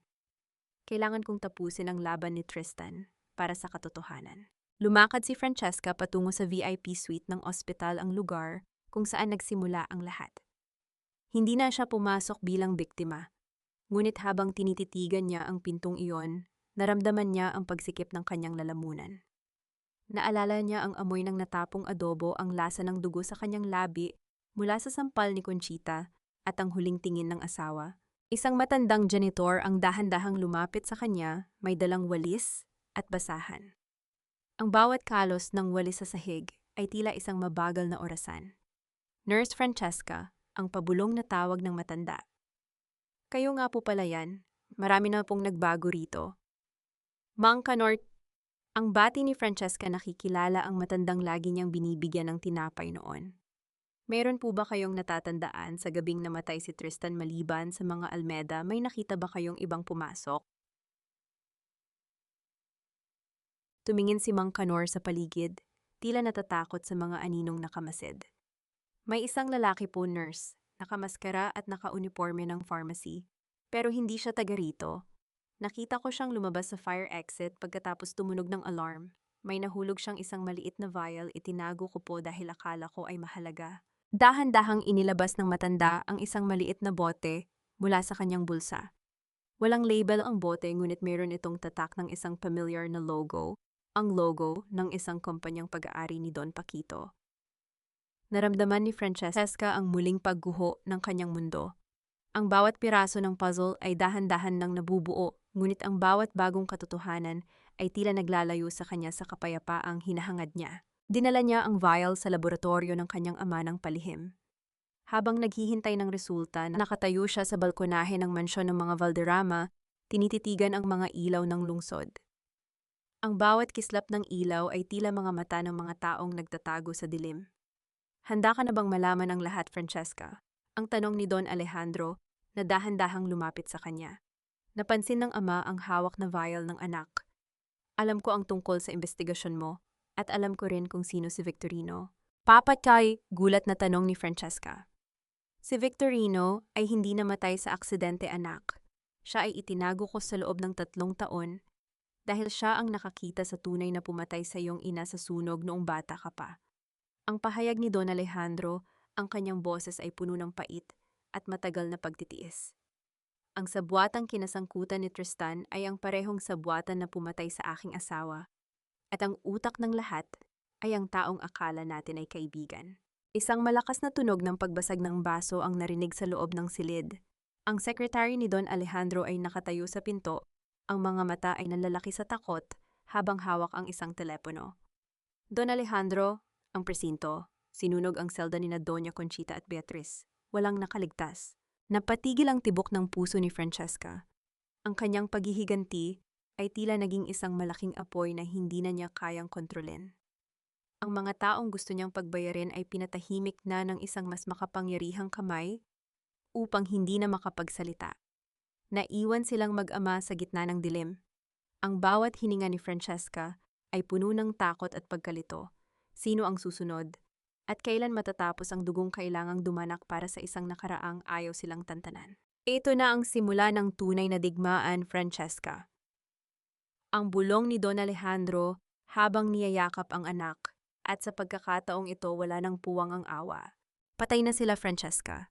Pero bakit parang mas masakit ngayon kaysa nung inaapi nila ako? Ang bulong na iyon ni Francesca ay parang isang marupok na kristal na bumasag sa mabigat na katahimikan ng study room ni Don Alejandro. Nakatayo siya sa harap ng malaking bintana, nakatingin sa malayo kung saan ang usok mula sa nasunog na presinto ay tila humahalo na sa madilim na ulap ng Maynila. Hawak niya ang kanyang lumang nurse's badge, ang tanging bagay na nagpapaalala sa kanya kung sino siya bago siya nilamon ng mundong ito ng paghihiganti. Naramdaman ni Francesca ang isang matinding panginginig sa kanyang dibdib. Hindi ito ang tagumpay na inaasahan niya. Ang bawat hininga niya ay puno ng amoy ng abo at pagsisisi. Akala niya kapag nakulong sina Doña Conchita at Beatriz makakatulog na siya ng mahimbing. Ngunit ang balita ng kanilang marahas na kamatayan ay nag-iwan ng isang butas sa kanyang puso, isang butas na hindi kayang punan ng kahit anong yaman. Ang kamatayan ay hindi kailanman nagbibigay ng closure, anak. Ang mahinang tugon ni Don Alejandro habang dahan-dahang lumalapit. Inilapag ng matanda ang kanyang mainit na palad sa balikat ng anak, isang haplos, na tila nagtatangkang pagkonektahin ang kanilang mga wasak na piraso. Ito ay nag-iiwan lamang ng mga bagong sugat na mas mahirap gamutin. Sino ang may gawa nito, Papa? Ang tanong ni Francesca, ang kanyang tinig ay basag. Dahil ba sa akin? Dahil ba sa paglalantad ko ng katotohanan kaya sila pinatahimik? Huminga ng malalim si Don Alejandro. Pinatay sila dahil sila ang huling koneksyon kay Don Paquito at sa grupong kinabibilangan niya. Ngunit may isang tao pang nabubuhay na may hawak ng lahat ng kasagutan. Halika, dinala ni Don Alejandro si Francesca sa isang lihim na silid sa kailaliman ng mansyon. Doon sa gitna ng mga istante ng mga lumang libro, nakaupo ang isang lalaking puti na ang buhok at tila isang aninong matagal nang nagtatago sa dilim. Si Victorino Estrada. Nang makita ni Victorino si Francesca ang kanyang mga mata, ay nanlaki sa gulat, pagkatapos ay napuno ng matinding lungkot. Kamukhang kamukha mo si Sofia Hija, ang parehong mga mata na puno ng kabutihan. Victorino, sabihin mo ang totoo. Ang utos ni Don Alejandro, ang kanyang boses ay puno ng otoridad. Sino ang utak sa likod ng lahat? Sino ang nag-utos na sunugin ang mansyon namin 25 taon na ang nakalilipas? Nanginig ang mga labi ni Victorino. Hindi lang si Don Paquito ang may sala, siya ay tauhan lamang. Ang tunay na mastermind ay ang taong matagal nang nagmamasid sa inyo mula sa malayo. Ang taong nagpondo sa bawat negosyo ni Tristan para masiguradong hindi kayo makakaalis sa kanyang control. Dahan-dahang inilabas ni Victorino ang isang lumang litrato mula sa kanyang bulsa. Ito ay isang larawan ng isang masayang okasyon, maraming taon na ang nakalilipas. Sa tabi ni Don Alejandro at Sofia naroon ang isang lalaking nakangiti, isang taong itinuturing ni Don Alejandro na kapatid. Naramdaman ni Francesca ang paghinto ng kanyang mundo. Ang taong nasa litrato ay ang mismong ninong niya, ang taong nagbigay sa kanya ng unang laruan noong bata pa siya. Isang pakiramdam ng matinding pagtataksil ang gumapang sa kanyang buong katawan. Ang bawat alaala ng kanyang kabataan ay tila naging isang malaking kasinungalingan. Bakit, Papa? Hangapin. Ang hikbi ni Francesca, ang kanyang mga kamay, ay nakakuyom sa kanyang dibdib. Bakit kailangang maging ganito karahas ang mundo? Lahat ba ng taong mahal natin ay may itinatagong dumi? Niyakap ni Don Alejandro ang kanyang anak ng mahigpit. Ito ang dahilan kung bakit kailangan nating tumayo, Francesca. Hindi para pumatay, kundi para wakasan ang cycle ng karahasan. Ang iyong ina ay namatay para protektahan ka at si Tristan. Namatay siya dahil sinubukan niyang itama ang kanyang mga mali. Sa gitna ng kanilang pagyakap, narinig nila ang isang marahang tunog ng pagbagsak ng isang bagay sa labas ng silid. Isang puting sobre ang dahan-dahang idinulas sa ilalim ng pinto. Kinuha ito ni Francesca nang nanginginig ang kamay. Sa loob niyon ay wala ng sulat kundi isang tuyong bulaklak ng sampagita. Ang paboritong bulaklak ng kanyang ina at isang maliit na piraso ng papel na may nakasulat na isang address sa isang liblib na lugar sa labas ng lungsod. Ito na ang huling paanyaya, anak, ang bulong ni Don Alejandro. Ang lugar kung saan nagsimula ang lahat. Naramdaman ni Francesca ang isang kakaibang katahimikan sa kanyang loob. Ang takot ay dahan-dahang napalitan ng isang malamig na determinasyon. Alam niyang ito na ang huling hakbang ng kanyang paglalakbay.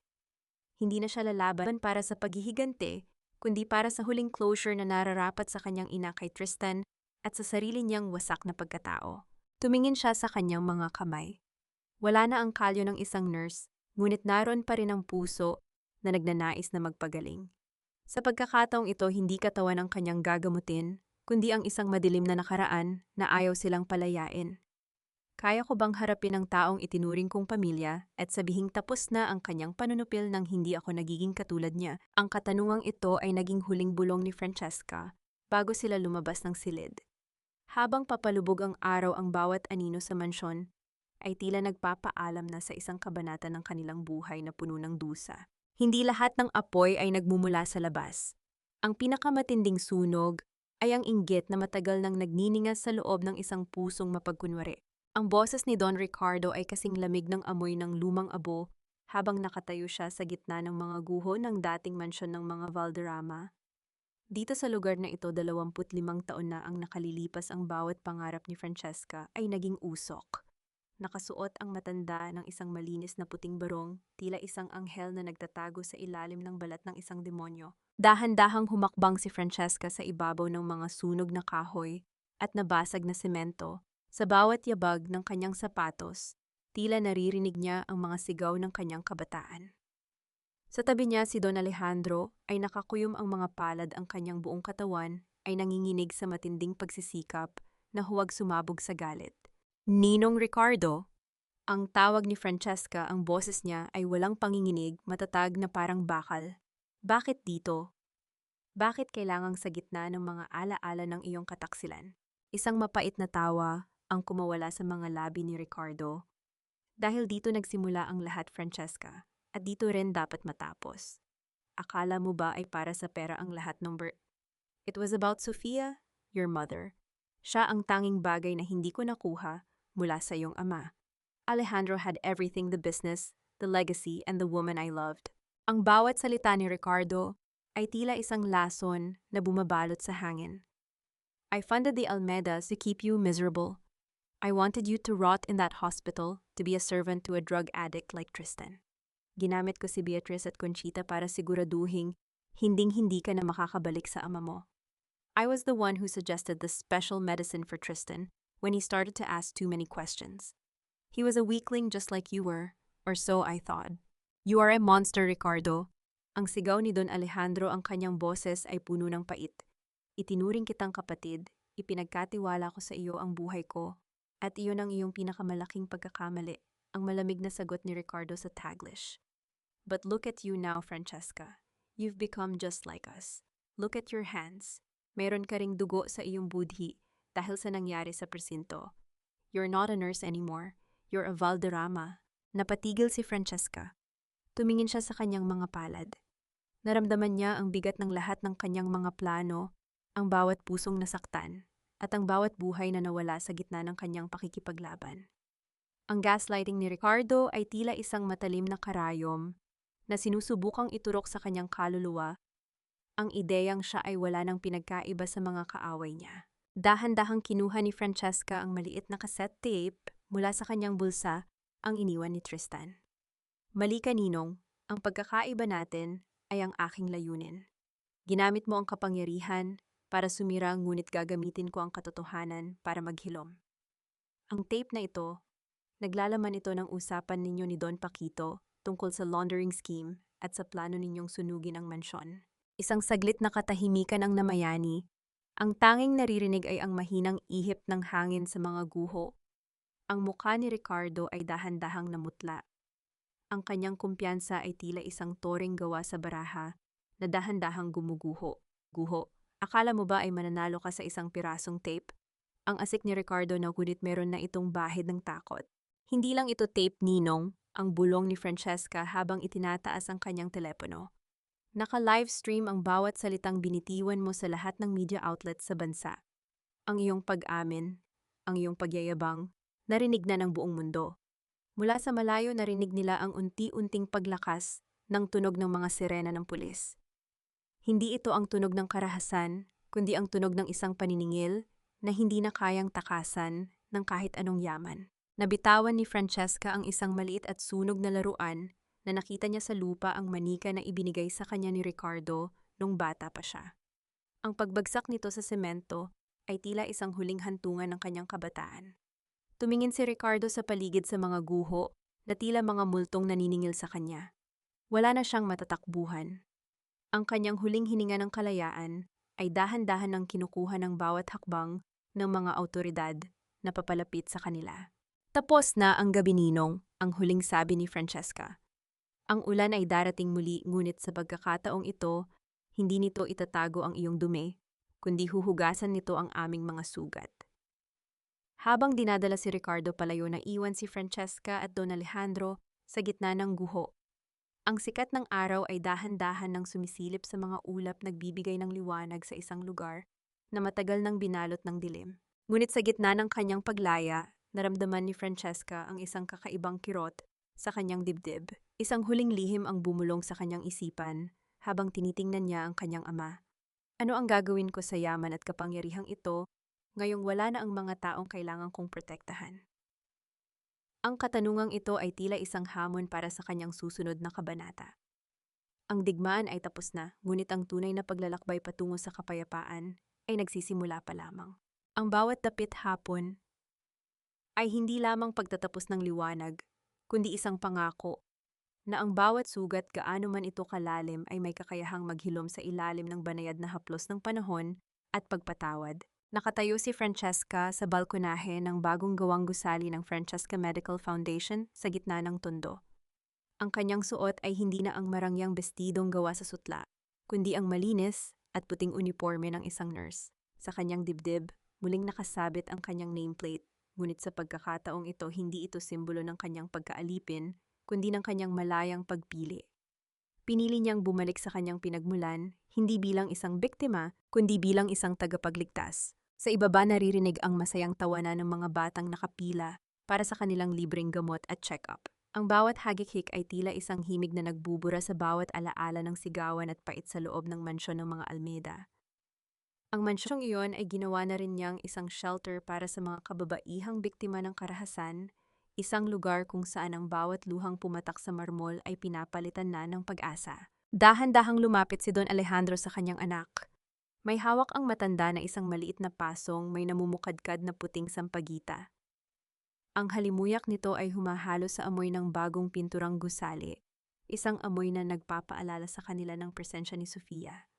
Napatawad mo na ba sila, Francesca? Ang mahinang tanong ng ama habang inilalagay ang bulaklak sa tabi ng kanyang anak. Huminga ng malalim si Francesca. Tumingin siya sa malayo kung saan ang mga gusali ng Maynila ay dahan-dahang nagiging ginto sa ilalim ng papalubog na araw. Ang galit ay isang mabigat na dalahin, Papa. Sa loob ng mahabang panahon, hinayaan kong ang puot ang magpatakbo sa aking bawat hininga. Pero nang makita ko ang mga batang iyon, nangumingiti. Na-realize ko na ang tunay na paghihiganti ay hindi ang makita silang nagdurusa, kundi ang ipakita sa mundo na hindi nila napatay ang kabutihan sa puso ko. Hindi na nararamdaman ni Francesca ang hapdi ng sampal ni Doña Conchita. Wala na rin ang pait ng kataksilan ni Tristan. Ang natitira na lamang ay isang malalim na pag-unawa na ang bawat tao ay may kanya-kanyang bagyong pinagdaraanan. Pinatawad na niya si Tristan hindi dahil karapat-dapat ito, kundi dahil kailangan ng kanyang sariling kaluluwa ng kapayapaan upang muling makapaglingkod. Ang yaman at kapangyarihan ay mga kasangkapan lamang, anak. Ang saad ni Don Alejandro, ang kanyang boses ay puno ng pagmamalaki. Ngunit ang tunay na legacy ay ang bilang ng mga pusong binigyan mo ng dahilan para muling tumibok ng may pag-asa. Dahan-dahang hinaplos ni Francesca ang kanyang lumang pilak na kwintas. Ang bawat butil nito ay tila nagpapaalala sa kanya ng bawat yugto ng kanyang buhay, ang hirap, ang sakit, ang pagkakadapa, at ang muling pagbangon. Nahanap na niya ang tunay na kahulugan ng utang na loob. Hindi ito ang utang na kailangang bayaran sa pamamagitan ng pagpapaalipin, kundi ang utang na loob sa puong may kapal, na binigyan siya ng pagkakataong maging liwanag sa gitna ng dilim ng ibang tao. Wala nang takot sa kanyang mga mata. Wala na ring pag-aalinlangan. Alam ni Francesca na ang kanyang paglalakbay ay hindi natatapos sa pagkakakulong ni na Ricardo or sa pagbagsak ng mga Almeida. Ang kanyang tunay na misyon ay nagsisimula pa lamang sa bawat pasyenteng kanyang hahawakan, sa bawat sugat na kanyang gagamutin, at sa bawat pamilyang kanyang tutulungang mabuo muli. Habang ang huling sinag ng araw ay dahan-dahang naglalaho, naramdaman ni Francesca ang isang malalim na katahimikan sa kanyang loob, isang uri ng katahimikan na matatagpuan lamang kapag ang isang tao ay tunay na nang malaya mula sa mga anino ng nakaraang pilit siyang iginapos. Ang pag-ibig, hustisya at pagpatawad ay tila nagsama-sama sa isang banal na sandali. Tumingin si Francesca sa langit at bumulong ng walang tunog isang panalangin ng pasasalamat para sa bawat unos na dumaan dahil sa gitna ng mga baha at ulan. Tutunan niyang ang pinakamatibay na tahanan ay ang pusong marunong magmahal ng walang kapalit. Tapos na ang gabi ng pagdurusa. Ngayon ang bawat bukas ay isang puting pahina na handa niyang sulatan ng mga bagong kwento ng pag-asa. Teka, Ang dapit hapong iyon ay hindi lamang pagtatapos ng isang kabanata, kundi ang pagbubukas ng pintuan ng isang tahanang puno ng kapayapaan para kay Francesca. Sa wakas, ang kanyang puting uniforme ay malinis na mula sa dumi ng nakaraan at ang bawat tibok ng kanyang puso ay hindi na dinidiktahan ng takot, kundi ng malayang pagpili. Mga mahal kong tagapakinig, muli, maraming salamat sa inyong matiyagang pagsama sa ating paglalakbay hanggang sa huling sandali. Habang isinusulat ko ang tagpong nakita ni Francis at Tristan sa VIP room na mahigpit na hawak ang baon ng plastic, na may paboritong ulam na pinagpuyatan niyang iluto sa gitna ng kanyang pagod, ay aminado akong nadurog din ang aking puso. Ang bawat salita sa kwentong ito ay hango sa mga totoong lamat ng buhay na madalas nating itago, isang obra na binuo mula sa maraming puyat at malalim na pagninilay upang ipaalala na laging may pag-asa pagkatapos ng unos. Sa inyong palagay, sapat na ba ang naging kapayapaang nahanap ni Francesca pagkatapos ng lahat ng kanyang dinanas? Kung kayo ang nasa kanyang katayuan, kaya nyo rin bang talikuran ang marangyang buhay para muling maglingkod bilang isang simpleng nurse sa mga nangangailangan? Habang naririnig ninyo ang aking tinig, ano kaya ang inyong ginagawa? Marahil ay nag-aayos kayo ng inyong mga tahanan, nagpapahinga mula sa trabaho o naglalakad pa uwi sa gitna ng dapit hapon. Nais ko kayong marinig, ibahagi ninyo ang inyong mga saloobin o ang sarili ninyong mga kwento ng pagbangon sa ating comment section dahil dito ay laging may pusong handang makinig sa inyo. Huwag din ninyong kalimutang i-like at i-share ang ating video upang mas marami pa tayong maabot na nangangailangan ng yakap ng isang kwento. Naway maging katulad kayo ng isang stethoscope na marunong makinig sa tibok ng sariling kapayapaan bago ang sa iba, at maging gaya ng badge ng isang nurse na kahit magasgas man ang panahon, ay nananatiling simbolo ng serbisyo at dangal. Manatiling matatag at pagpalain kayo ng may kapal. Pamagat ng kwento, Francesca. Ang paghilom ng isang ginitgit na dangal. Paalala, ang lahat ng mga tauhan at sitwasyon sa kwentong ito ay katang-isip lamang na nilikha para sa layuning libangan at paghahatid ng positibong mensahe.